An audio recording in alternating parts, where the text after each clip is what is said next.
To get started, it's great to have Dr. David Redden as our speaker today. I've seen some of you here before, so know that Dr. Redden is chair of the Department of Biostatistics.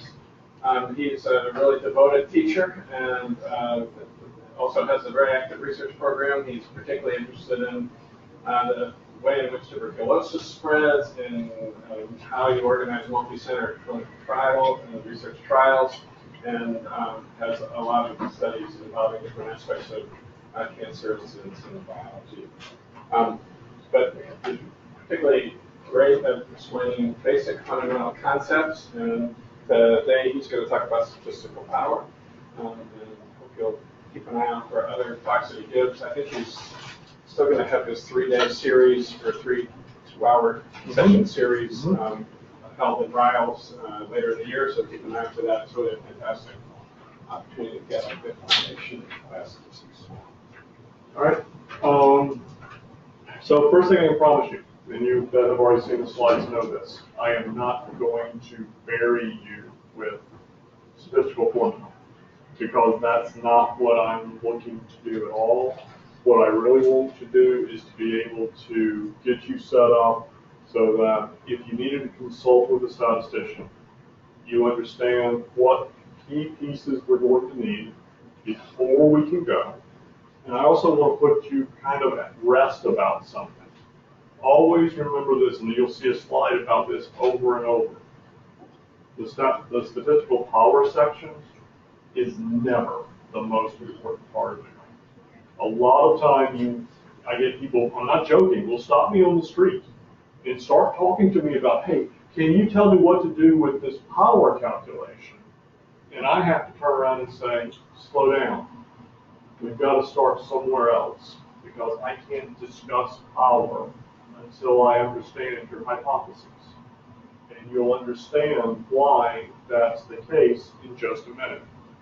The other thing I want you to emphasize is that I am a member of the Biostatistics and Epidemiology and Research Design unit within the CCTS. And I'll tell you again at the end, but we do have weekly sessions where you can come in and just meet with the methodologist, and if you're dealing with a power calculation, it's a straight, we can judge how complex it is, but if it's a straightforward standard power calculation, we can sit down as long as we bring the specific names, knock that out with you, and help you write it in a manner that should greatly strengthen the application or the grant. All right, so I'm going to talk to you about what statistical power is, and then specifically what it is not, because I think there's a lot of confusion about what it is, and some people want it to be something it can never be, okay?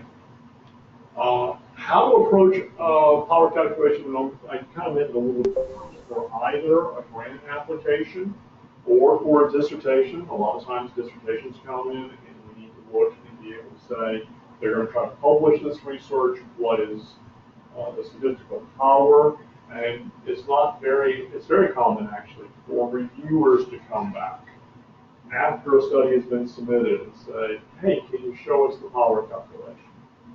I have extremely mixed feelings about that.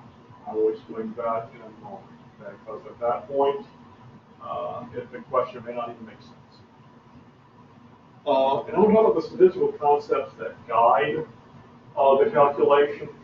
And as in with any presentation, any PowerPoint set, there is going to be what is called the money slide, the one slide that I have to stop and explain in detail. If you hold on to anything from this, hold on to the money slide, because the money slide will always help you understand what the statisticians are talking about when we go about calculating power. Okay? I'm going to do it by also today, Dr. Chaplin brought up that we have done long series. We do every now and then we'll roll out a 3-month, series of short courses, not short courses, but symposium, where we go through what we'll do is we'll roll them out and we'll go into 1 month, probably run in January, doing a lot of 2 sample designs. Then we'll run into the next one, how to do multi-group designs and regression. and then we'll turn back around and talk about what we need to be talking about with regard to if we're doing statistical genetics and power calculations. Because those are because power covers a large section. So today I'm mainly going to do two group comparisons, one dealing with a mean. Just a teaching example, if we're comparing two means, we could be measuring BMIs, we could be measuring blood pressures, cholesterol, any of those things. If we wanted to compare between two groups, what would we have to do? Then we talk about proportions. I'm going to tell you that proportions are always, when people come to me and say, hey, David, I really want to do a two-group design on proportions, I go, my day's easy. Because it's not very hard to do that calculation. There are fewer assumptions there. And I won't be able to emphasize to you how we have to detail the assumptions in the calculation, reveal the assumptions, because somebody's going to review it. And as they review it, if you don't put all the assumptions there, they don't think it was done right.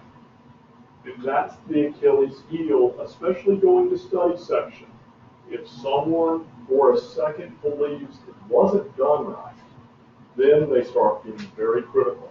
If it's written in a specific form, and I mean this, by a specific way, they're going to recognize, wait, those are the fingerprints of a methodologist, or that's the fingerprints of a statistician.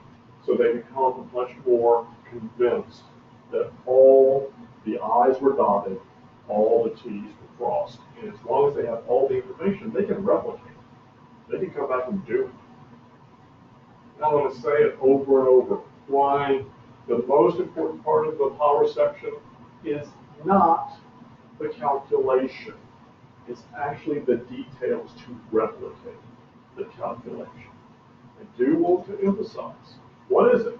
Now notice this is not a statistical description. And I could give you the gory details and the pure statistical theory definition of what it is. Nobody wants that, not even me. The question I have for you, what do you think statistical power is? When someone does a power calculation, what is it? Been doing it for 21 years. I can stand here in silence for a little bit. What is statistical power? Anybody?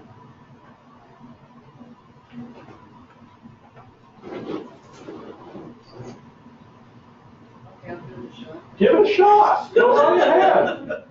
The number of samples you need in the two different groups to show that there is a difference. Okay, I'm going to strengthen that a little bit. You've gone from the first approach. That's a sample size calculation. And when people use the word power calculation, sometimes they mean power, sometimes they mean sample size.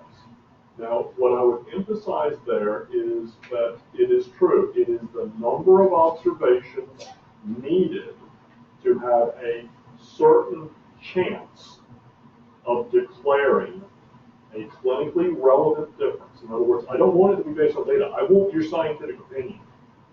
But I want to be able to have a reasonable statistical chance of declaring a clinically relevant difference as detected. It has been detected. Notice I have avoided the word significance like a plague, because I do not like the term statistical significance. Okay? Why not? Yep. Why not? Because it confuses people. Because I'm more worried about clinical relevance, and just because I got a p-value below 0.05 doesn't mean it's significant in the dictionary term. Could be that I've got such a large sample that I'm finding something that's very, very small, and it's not relevant, but it's statistically significant. Sometimes I have a small sample and I see a big gap, but I can't get the p-value below 0.05 because it's a small sample. But that big gap could still be considered clinically relevant. That's why I'm careful with that word. Please understand, it is a description. Always think about the power calculation is not really a calculation, it is a description of the possible experimental outcomes for which we are likely to declare that the intervention or experiment worked. We're just using statistics. We're using hypothesis tests to try to understand, have we seen something? okay? And by saying describing the outcome, I'm trying to say how likely are you to be able to declare the outcomes achieved the level you wanted using statistical methods. That's it. Nothing more complex than that. Power calculations, first, don't ever report a power calculation above 1. Okay, power is a probability. So your power, well, could be a trick question, I won't do this to you. Your power is actually trapped between 1 and your significance level. I'll explain that to you in just a second. Whatever alpha level you use, as long as the test is correct, you're trapped between that level and 1 for power. Or it can be written as a description of the sample sizes, as you indicated, needed so that we are likely to declare that experiment intervention had a clinically meaningful effect. That's the biggest piece you have to bring to the table for me. On the day you want to sit down with a pop and say, let's, David, turn the computers on, I want to work on sample size and power.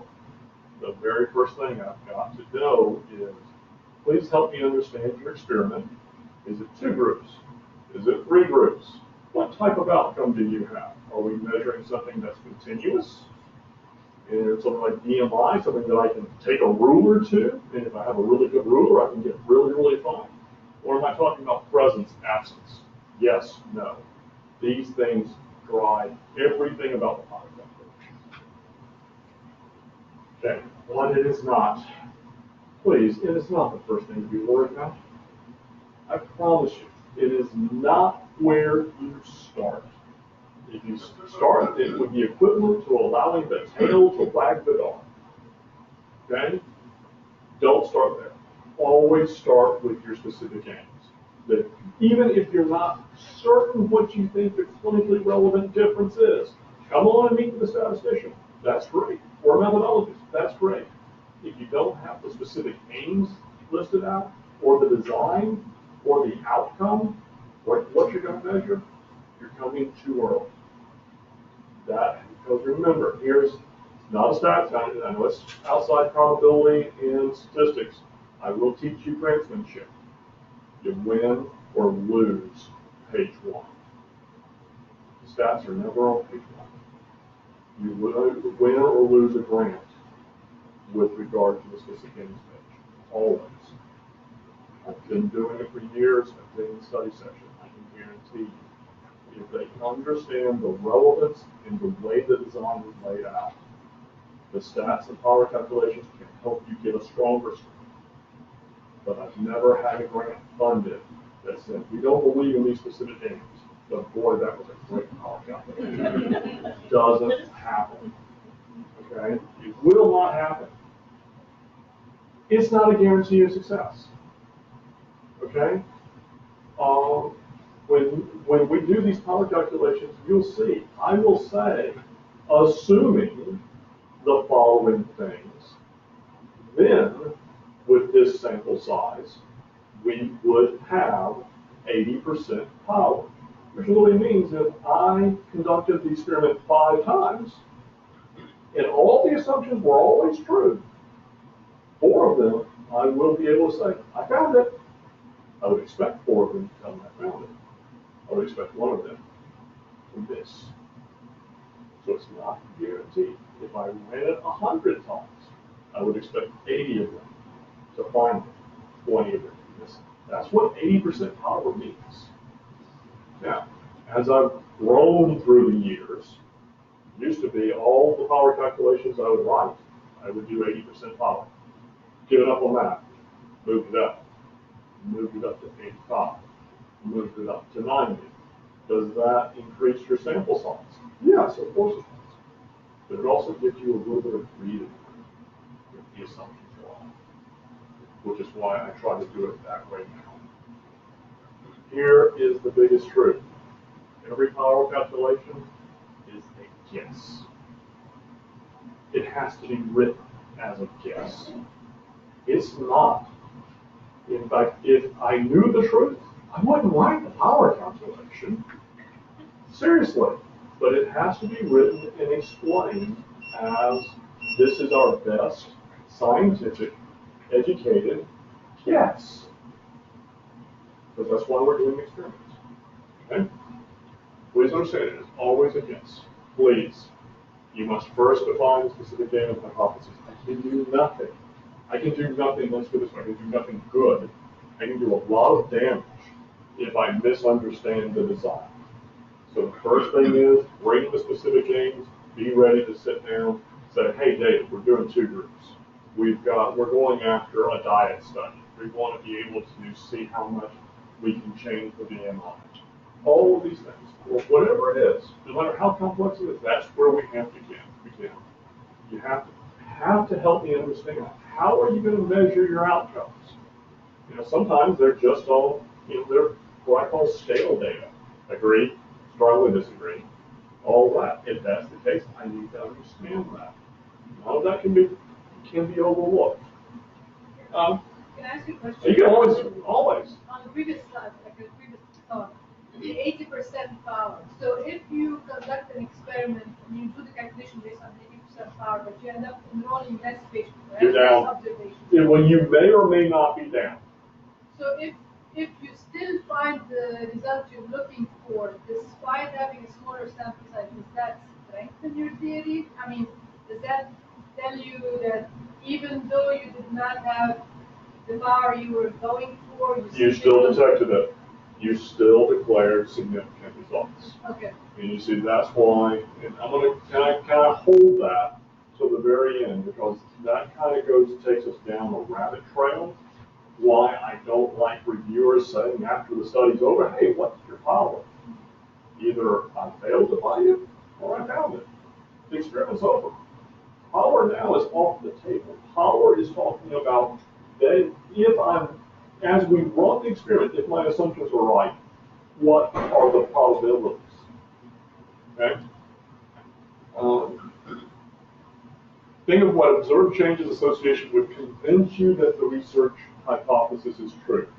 I am going to have to go into a little bit of statistics and throw a little bit of Greek up here in just a minute, but don't worry too much. I'll keep it tame. But as you're considering these things, as you're considering them, that's the time to get to the statistician. As soon as you've got a good idea of all these things, don't wait until much longer. Because the sooner that you can get to the statistician or the methodologist, the sooner, because you know what? Very rarely have I ever done a power calculation and they walked out and they didn't come back to it and say, ooh, we can afford more. Because if you can't afford more, you probably will. You want the power calculation adjusted.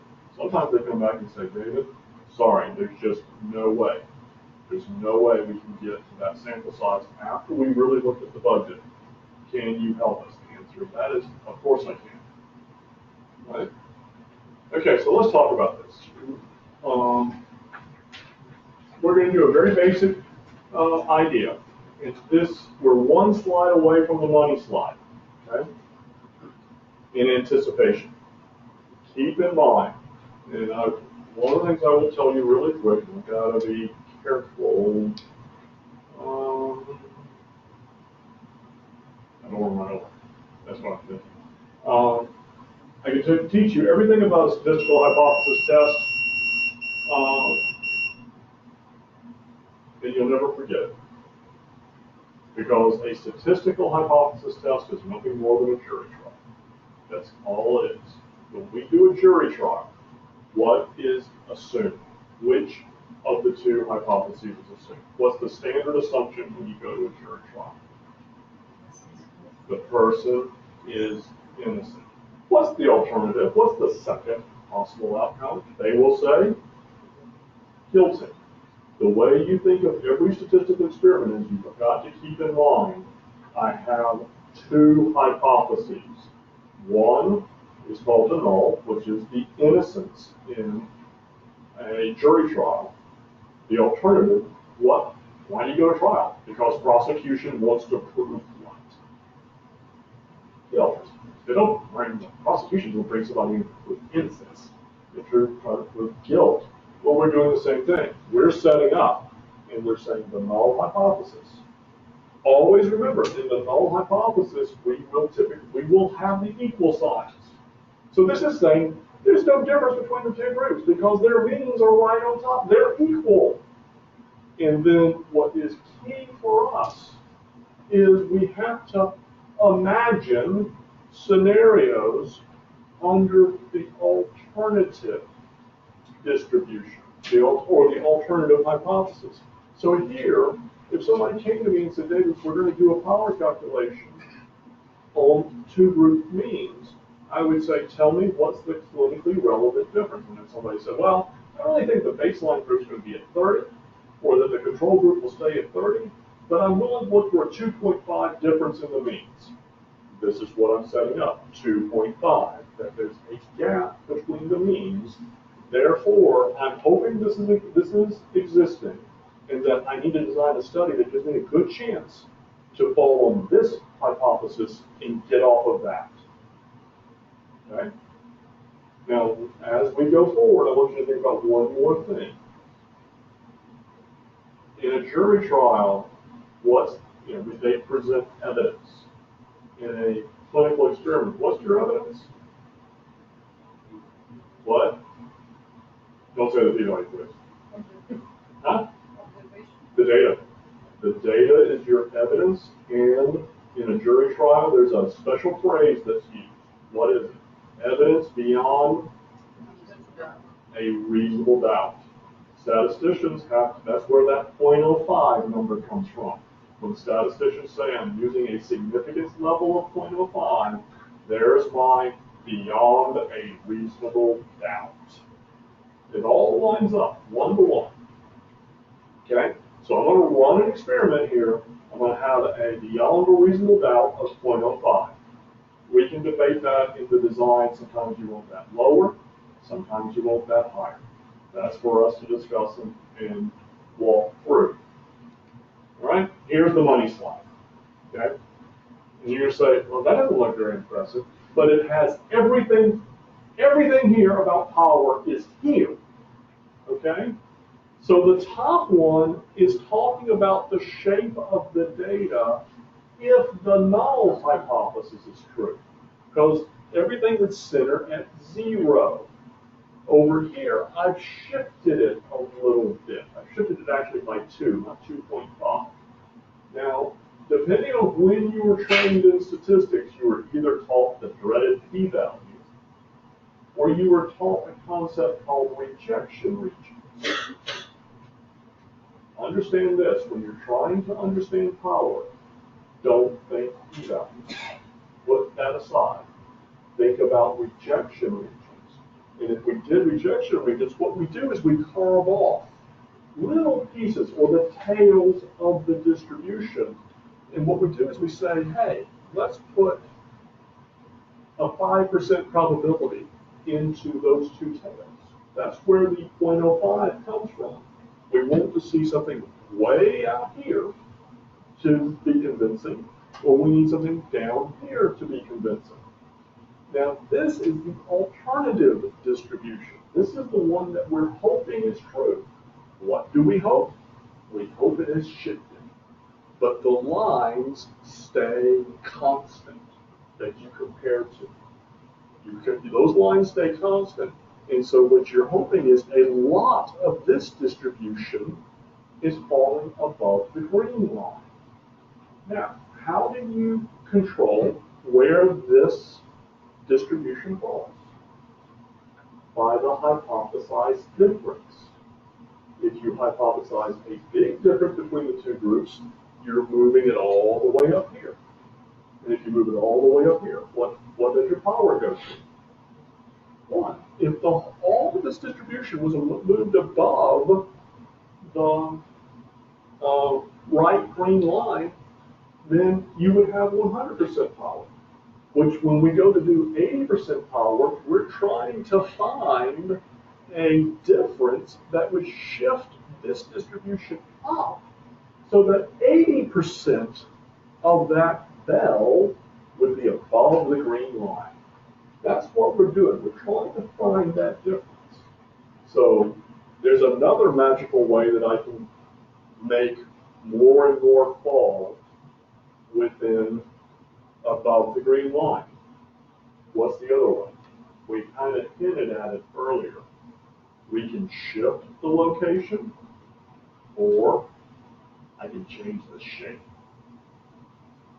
I can always change the shape of the distributions by one key piece. Any indicated yes?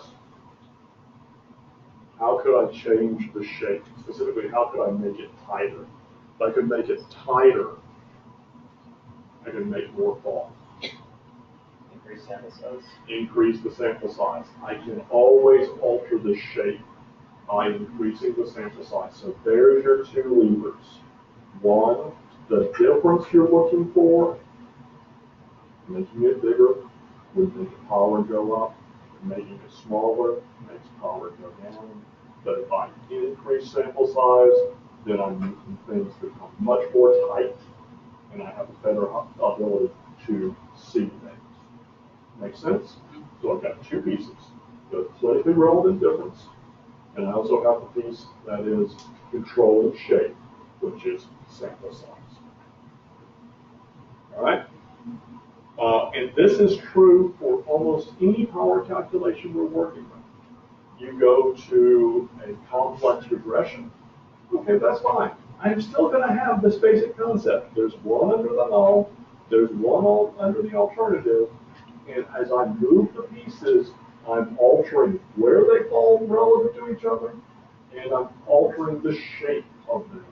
And I'm just looking for points, or cut points, or combinations of sample size and clinically relevant differences that achieve a certain level. That's all I'm doing.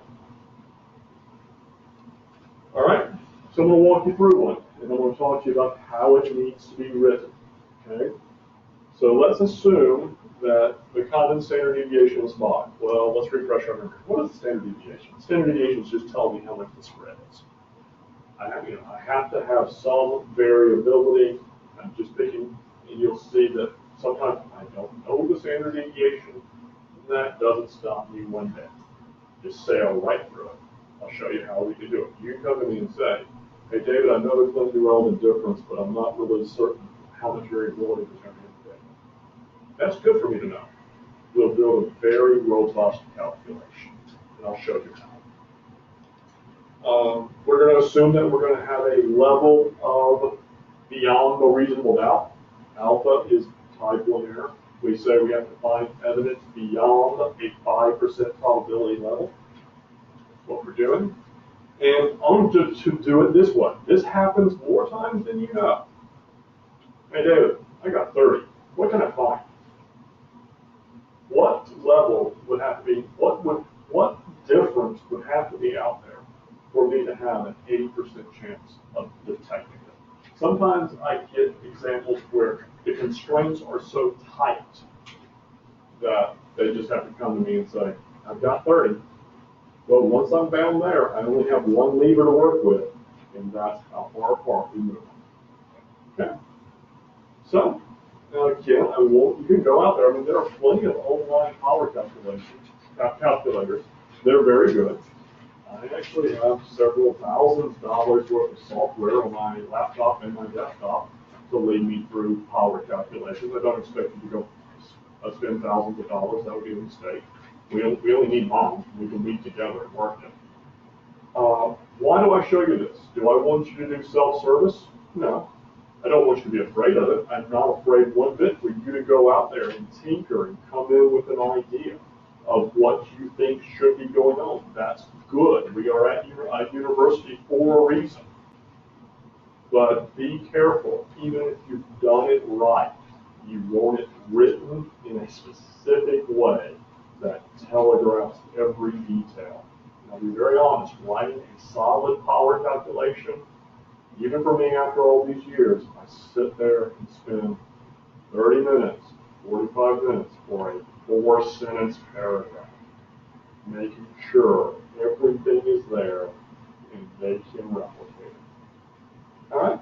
So we would enter the information. We want a difference of 2.5, common standard deviation of 5. We say 30, and the software comes back and boom, 0.4779. What does that mean? How would you explain that? That's, I mean, literally, that's what the computer is going to come back and say, okay, here it is, 0.4779. What does it mean?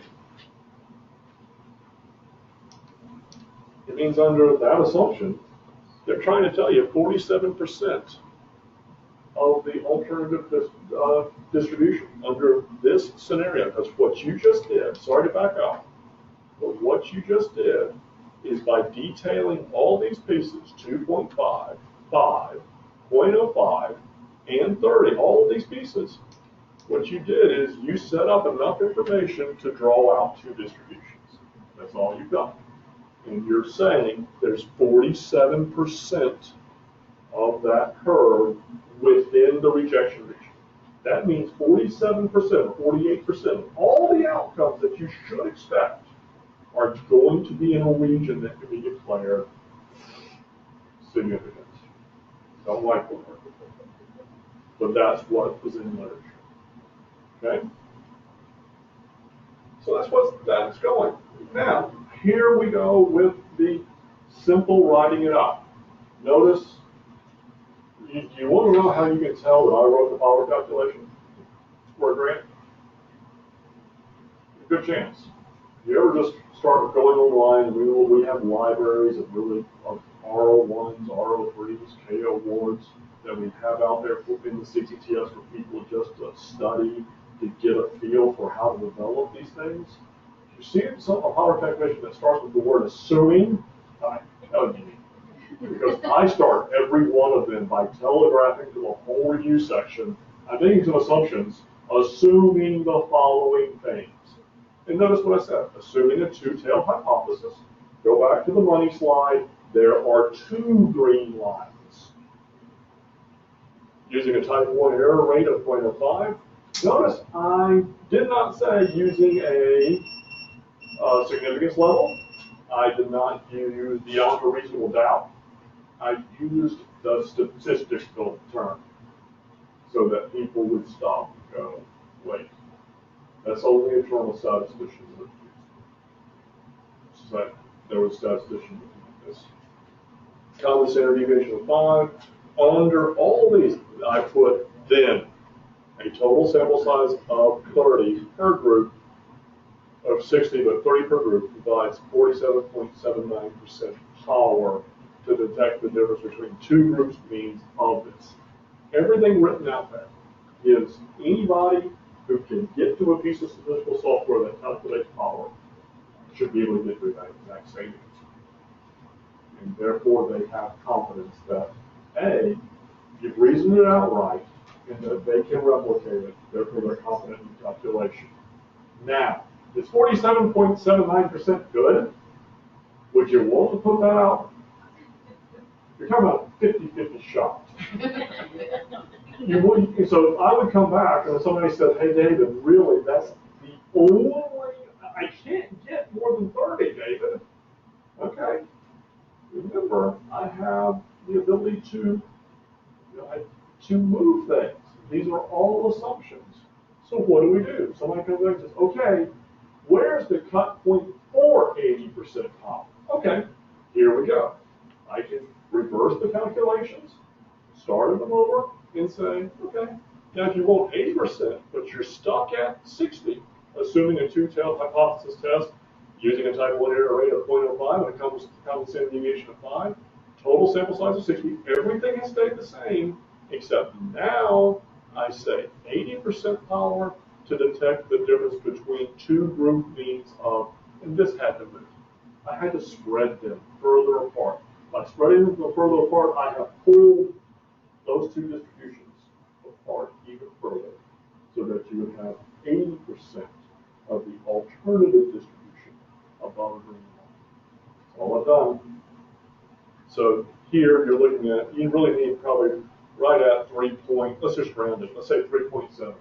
You need a difference in means of 3.7 to get up to 80% power. These are the type of discussions you would expect to have with a statistician, going back and forth. Now, what's, yes ma'am? You don't have to raise your hand. Go! So all you're showing are normally distributed populations. Is that what for non-normally distributed observation also? The answer to that question is the concepts hold true across all statistical tests. What I'm bringing you is the most simple of the ones for the normal distribution. But across all statistical procedures, when we're talking about powers, you can stop and imagine there's one distribution or one shape governing the outcomes. If the null is true, then when I write my assumptions, I get another distribution, and as long as I know where those cut points are, I can manipulate the second to find 80% power, 85%. It's true regardless of the statistical test. Now, that's a very bold statement. We say the common statistical test. There are certain things out there that are so new, we don't have formulas for them. We can still get power calculations based on simulation, but I would say 95% of all the stuff that comes in, I can show you what's going on under the null, draw you a picture of what's going on under your assumptions, give you those cut points. So yes, it's a generalizable concept. Okay, what was the other lever? Suppose all of a sudden, I don't know, somebody came in and said, I'll give you as much money as you need, get whatever sample size you want to find 2.5. So we could put the flag down and say, I've got to have 2.5, then I have to move the other lever. And that's not too hard either, so I can do that also. I can come in and say, everything stays the same, but this time I move the sample size again. 128 would give me 80% power to detect the difference between those two, or those two units. Okay? Any questions at this point? So if you keep 80% of power, just thinking about the review, so that's the review. That would be the, I have had grants, that's a great question. The question was, is 80% the minimum power level to convince a study section? The answer is, in my experience, I've gotten it by with 75.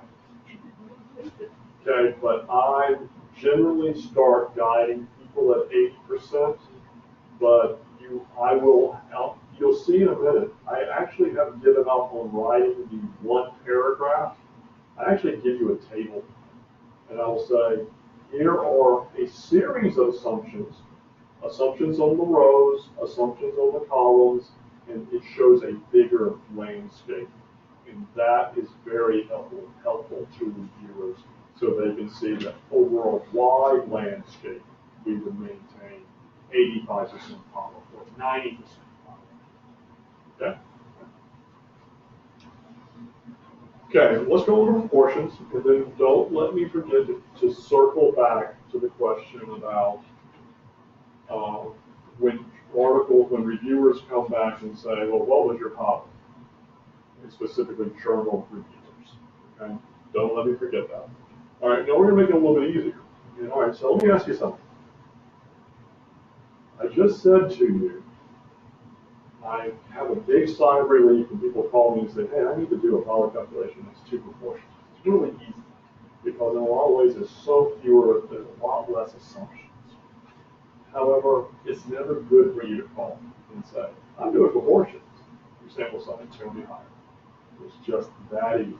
Sample size is going to be higher than if you could measure something continuous.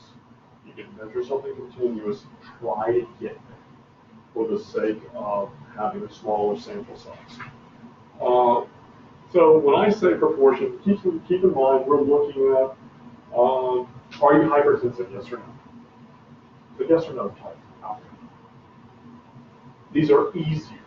Why is it easier? Because of the way, this is why people go study and get PhDs in statistics. Because you've shifted the distribution. You're not talking about the normal. When you talk about the normal, you've got to talk about two things. You've got to talk about where the center is, that's mu, the Greek letter mu. And then you got to talk about the spread, the sigma, the standard deviation. So you talk about the mean and the standard deviation. When you go to proportions, you just got to tell me what's your expected proportion. because I can derive everything else I need out of that one number. It's a nice luxury. But if you came to me and said, hey, I'm expecting a proportion of 0.5, I can get to the standard deviation. Don't even discuss it with me. You've already restricted me. I know what it has to be. Okay? So the main thing is for you stating the proportions provides me all the information I would ever need. And from that point, now keep in mind, how are you going to increase power for proportions? Talk about that to me for 1 second. Right? 2 levers at all times. What are those 2 levers? How far I push those proportions away from each other, as well as sample size. Okay? So here we go. Now understand something. I do want to emphasize this. Again, I'm not going to go back to the money slide. It's still the same money slide. But think about this. Or just take 1 minute. I can shut up for 1 minute. It'll be far more, but I will. Okay? Why did I set the 2 of them equal there? Why did I set the 2 proportions here as not equal? Now here you go seeing a statistician again, the fingerprints of a statistician, that I've used pi instead of mu. Pi telegraphs. We're dealing with proportions. So, but why is this set equal, and why is that set not equal? Exactly. Under the null says, okay, they are going to be equal, so I must make the null true, so I pick 2 proportions that are set to be equal. But I have to pick another set that would make the alternative true. So I just arbitrarily picked 0.2 and 0.30. I could have just as easily picked 0.2 and 0.25. I could have just as easily put 0.2 and 0.20001. Why am I giving these examples? Right. Speak up. So there are people online. That's exactly right. By picking all those different examples, I'm picking different distributions under the alternative. Now think about my examples. I did first 0.20 and 0.30. That's a pretty good gap, right? Right? The second one I gave you is 0.20 to 0.25. I closed the gap. What's going to happen for a fixed sample size? If I'm closing the gap and I have a fixed sample size, what has to happen to power? Going down. And then think about that. When I did my last example, it was 0.20 versus 0.20001. Well, the alternative is true. They're not quite equal. But you've got to know you have no power for that.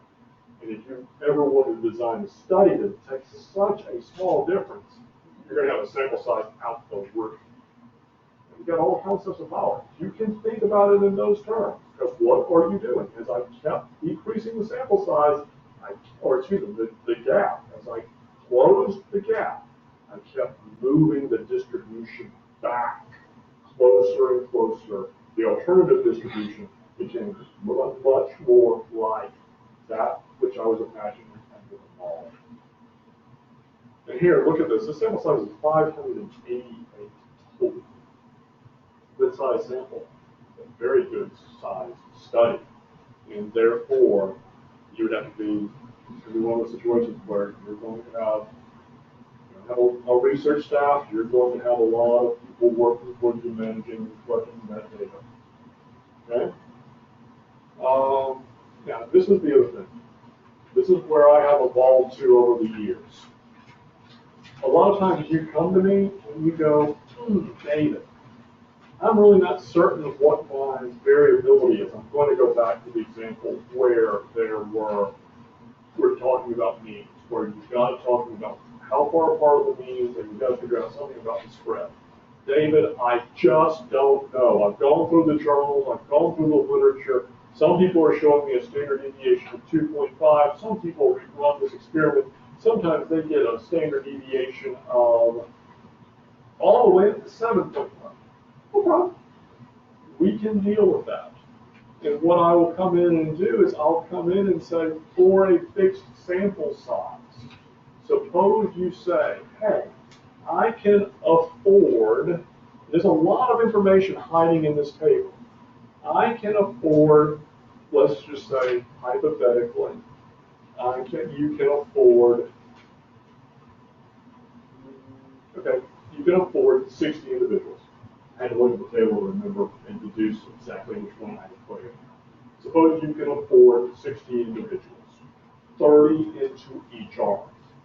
Look at what this table is telling you, that if you have a small difference, clinically relevant difference, matched with a small sigma, what do you get? You get very high power. So you could find a small difference if you're lucky enough to have a tight distribution of outcomes. But what happens if you're really looking for 2.5, but you're starting to get more and more variability in your data? What happens to your power? Starts going down. And this is why in most studies, when we're 30% into data collection, I don't go look for the difference. That's a no-no. But I do go look to see what the variability is. Because if I was way off, I need to talk to the investigators quick. If we're way off, we may have to ramp our sample size up. Or sometimes I've been lucky enough to go the other way. If we thought it was going to be really noisy, it's not noisy, it's really tight. So we're in a really good situation. Okay? Then what happens here as I move and start imagining I want a bigger difference between the two groups? What's going to happen to power? What should be true about column 2 as compared to column 1? You can look at it. What is it? As you get a bigger gap, regardless of what your variability is, if you hypothesize a bigger gap, what happens to power? 99%, 76%, 42%, these are all increasing. Okay, and suppose even within A and go across a row. Suppose that you say, okay, I'm pretty confident it's 5. Okay, I'm pretty confident it's 5. Variability is sigma is 5. Then you know as you move across and continue to increase the distance between the means, you're pulling the alternative distribution, more and more of it, up above the significance level defined by that green line. That's what power is, okay? So I always like to give those tables, and what I'll do in a grant application now, I will pick the one that the clinicians really believe that they want to go after, for example, the 92%, but then I will explain how the table helps people understand. Because in this situation, we have a reasonably good ability, not even sometimes highlight and bold the areas that we really believe will be, and show that across that all those possibilities, we've maintained adequate power. All right? It's okay to build a table and present multiple power calculations. I actually find that helps a lot of people, a lot of reviewers, to get beyond criticizing the power calculation. All right? Okay, again, why it's not the most important piece. And understand the calculation itself is not the most important piece. The most important piece is giving the details to allow the replication. Okay, grant is water loss on a specific damage stage. Please never forget that. I'll tell you again. we're still striving for it, but I have yet to get the NIH style review that says these aims are horrible. But boy, that was a great power calculation and a great analysis plan. Let's give them the money. It doesn't happen. Okay, so start there. Always emphasize there. Once you've got your outcomes set up, bring it. Once you've got your design, kind of envision. It doesn't have to be finalized. Envision.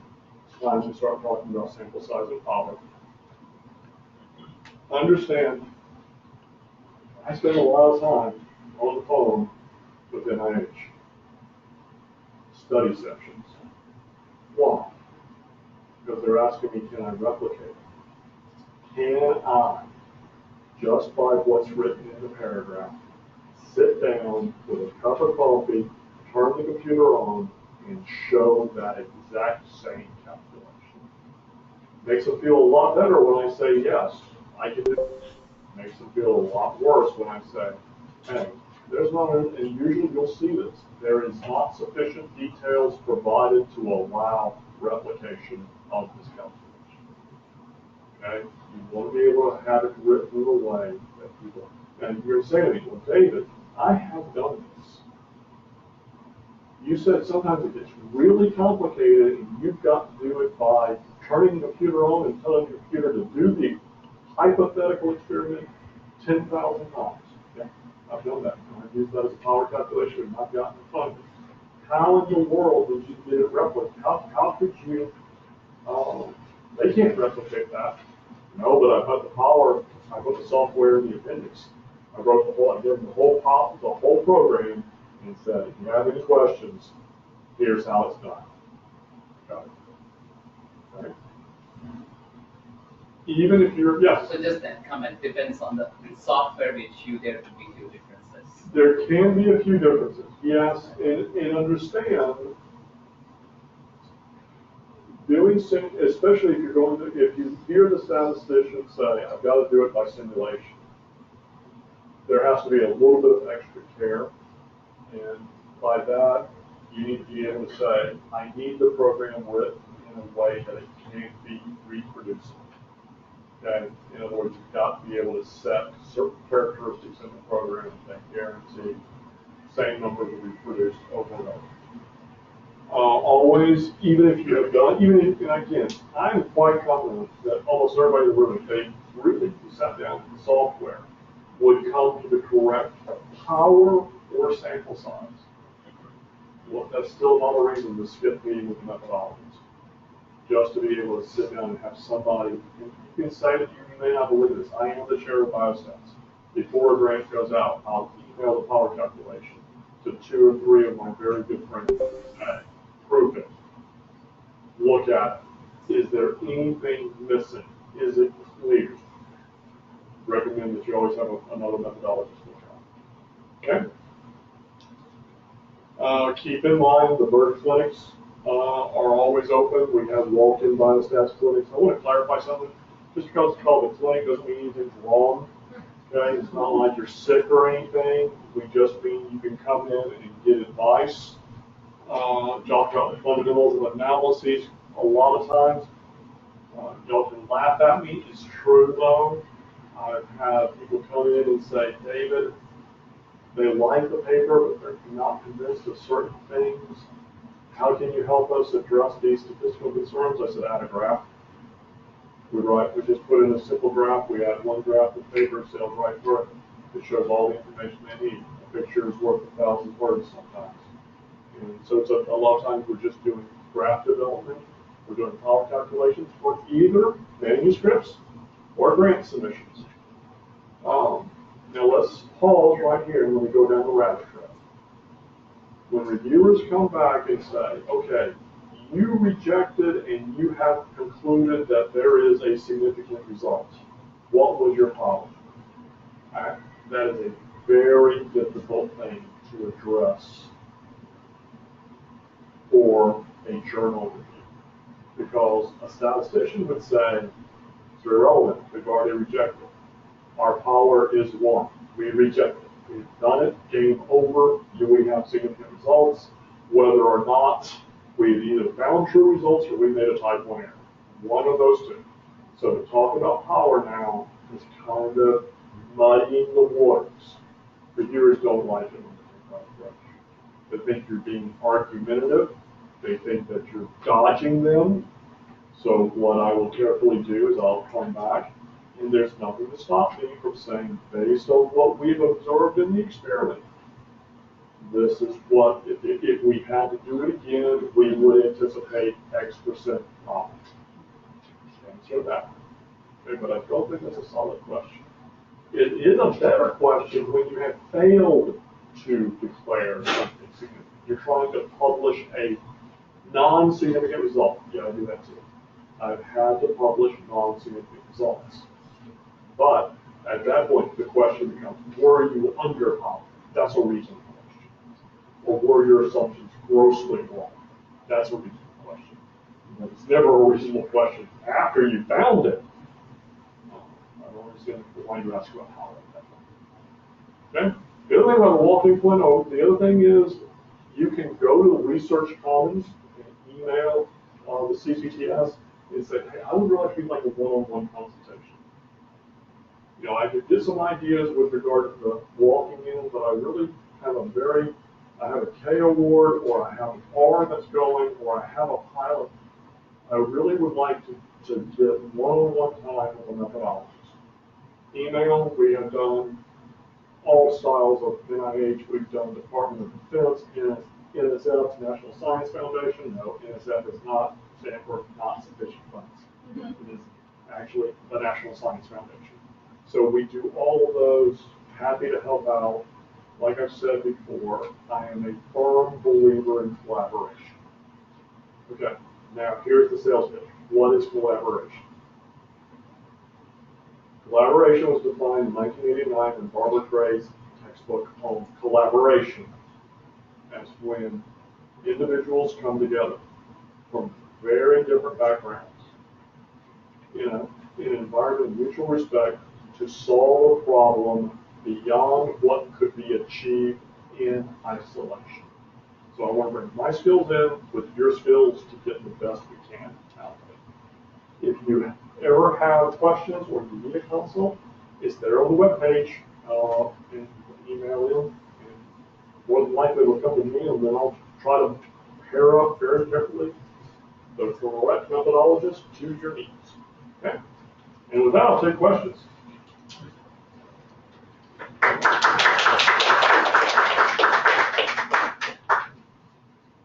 Questions? You say that twice the last of yeah, where is the location?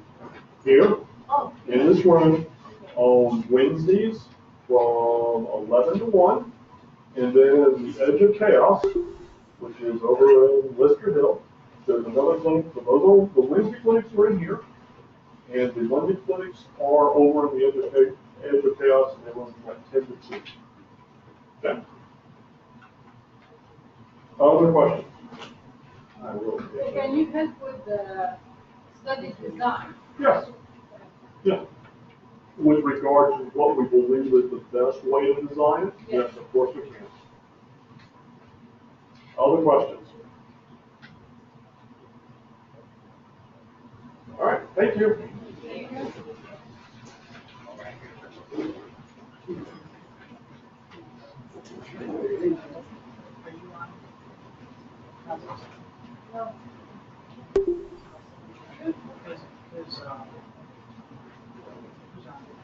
Doug.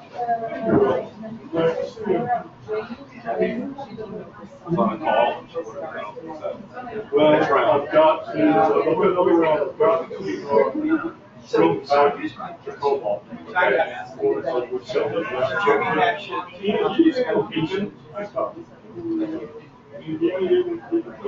just want to say thank you for the nice, clear explanation, and I think it helps you both, you as well as participants. Well, the next one, next time I'll be